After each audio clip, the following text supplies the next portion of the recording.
Diary மாதிரி இருக்கே அப்படின்னு சொல்லி நிலா எடுத்து பாக்குறாங்க. பார்த்தா அதுல மனோகரோடைய போட்டோ ஒட்டி இருக்கு.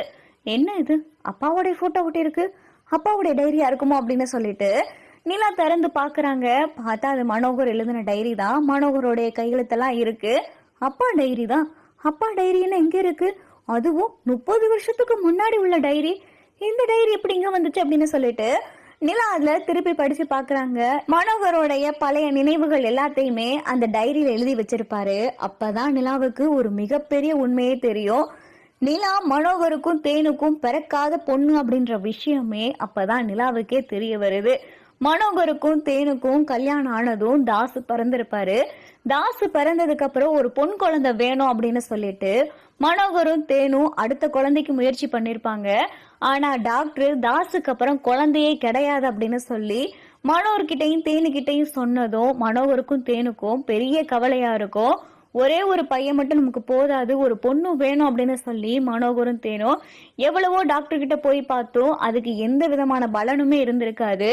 அப்பதான் மனோகர் வேற வழியே இல்லாம தான் கூட வேலை பார்க்கிற ஒருத்தர் கூட மனோகருக்கு ஒரு பழக்க வழக்கம் இருந்திருக்கும். மனோகரும் கூட வேலை பார்க்கிற பொண்ணும் காதலிக்க ஆரம்பிச்சிருப்பாங்க.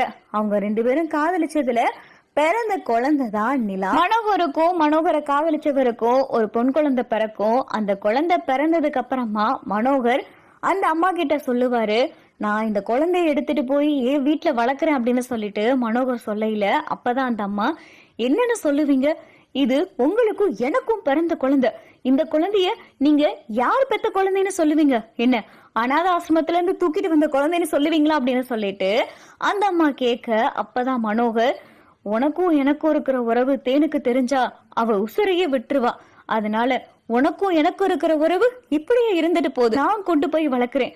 தேனுக்கு அடுத்து ஒரு பொன் குழந்தை வேணும்னு சொல்லி ரொம்ப ஆசைப்பட்டா, அதுக்காக எவ்வளவோ முயற்சி பண்ணோம், போகாத டாக்டர் கிடையாது.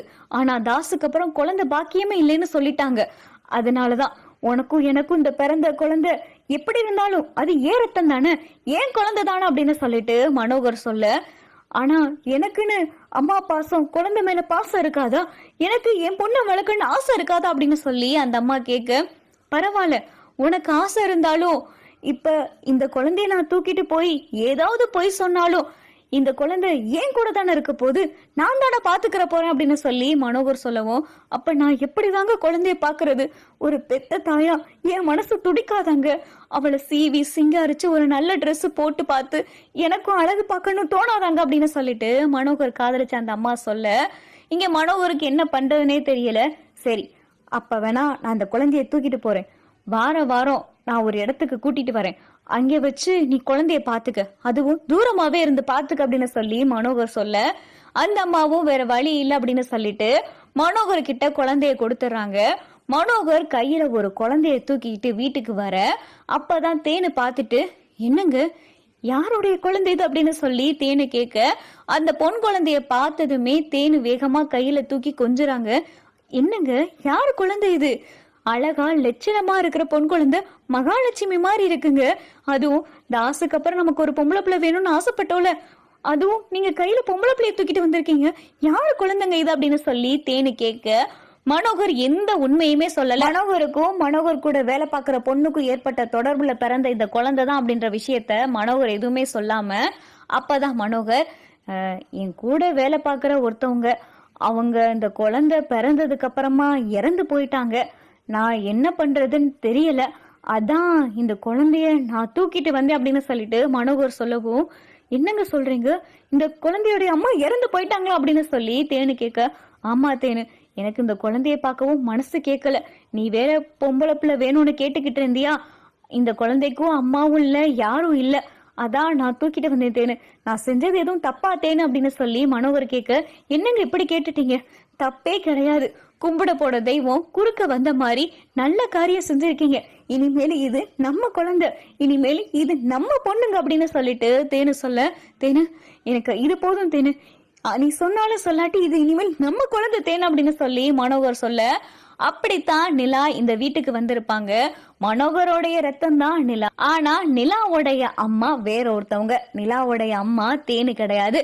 இந்த விஷயத்த முழுக்க முழுக்க நிலா படிச்சு தெரிஞ்சதுக்கு அப்புறமா நிலாவுக்கு பயங்கரமான அதிர்ச்சி. நிலாவோடைய அம்மா வேற ஒருத்தவங்க அப்படின்ற விஷயம் நிலாவுக்கு தெரிஞ்சதுமே என்ன பண்றது ஏது பண்றதுன்னே தெரியல. நிலா அந்த டைரியை பார்த்து பயங்கரமா கண்கலங்கி அழுகுறாங்க. அந்த டைரிக்குள்ள மனோகரு கூட அந்த பொண்ணும் எடுத்துக்கிட்ட போட்டோவுமே அந்த டைரியில இருக்கு. இன்ன வரைக்குமே மனோகர் அவங்க கூட பேசிக்கிட்டு தான் இருக்காரு. நிலாவை அவங்களுக்கு நல்லாவே தெரியும். நிலா இப்படி ஒரு விஷயத்த தெரிஞ்சதுக்கு அப்புறம் நிலாவுடைய முகமே மொத்தமா வாடி போயிருது. யாருக்கிட்ட எதுவுமே பேச மாட்டேங்கிறாங்க. அப்பதான் சோழன் வராரு. நிலா நீனும் கிளம்பலையா அப்படின்னு சொல்லி சோழன் சத்தத்தை கேட்டதும் வேகமா நிலா அந்த டைரி எடுத்து மறைச்சு பின்னாடி வச்சுக்கிறாங்க. என்ன சோழன் என்ன அப்படின்னு சொல்லிட்டு நிலா கேட்கவும், என்ன நிலா முகமெல்லாம் ஒரு மாதிரியா இருக்கு, அழுதியா அப்படின்னு சொல்லி சோழன் கேட்கும். சேச்சே நான் எதுக்கு அழுகிறேன், நீங்க பாட்டுக்கு பெட்ஷீட் எல்லாம் அப்படி போட்டு போயிட்டீங்க, அதெல்லாம் எடுத்து கபோர்ட்ல வச்சுக்கிட்டு இருந்தேன், போங்க நீங்க போங்க நான் வரேன் அப்படின்னு சொல்லி நிலா சொல்ல. சரி நிலா நான் ட்ரெஸ் சேஞ்ச் பண்ண போறேன், நான் போயிட்டு அந்த கோட் ஷூட் எல்லாம் போட்டுக்கிறேன், நீ போயிட்டு உன்னோட லெகங்கெல்லாம் போட்டுக்க, டைம் ஆச்சு போ நிலா அப்படின்னு சொல்லி சோழன் சொல்லவும், சரிங்க சோழன் அப்படின்னு சொல்லிட்டு நிலாவுக்கு இந்த உண்மை தெரிஞ்சதுனால என்ன பண்றது எது பண்றதுன்னு தெரியல. அந்த டைரியை எடுத்துட்டு வந்து நிலாவோடைய பேக்ல மறைச்சு வச்சுக்கிறாங்க. நிலா கொண்ட அந்த துணிமணி பேக்குள்ள அந்த டைரியை ஒளிச்சு வச்சிடறாங்க. நிலாவும் ட்ரெஸ் சேஞ்ச் எல்லாம் பண்ணிட்டு லெகங்கெல்லாம் போட்டுட்டு இங்க ரிசப்ஷனுக்கு தயாராகி வராங்க. சேரன் சோழன் பாண்டி பல்லவன் எல்லாருமே ரிசப்ஷனுக்கு தயாராகிறாங்க. அப்பதான் மனோகர் வராரு. நிலா டேய் அழகா இருக்கடா மனோகர் சொல்ல, நிலா பார்த்தா மனோகரை முறைச்சு பாக்குறாங்க.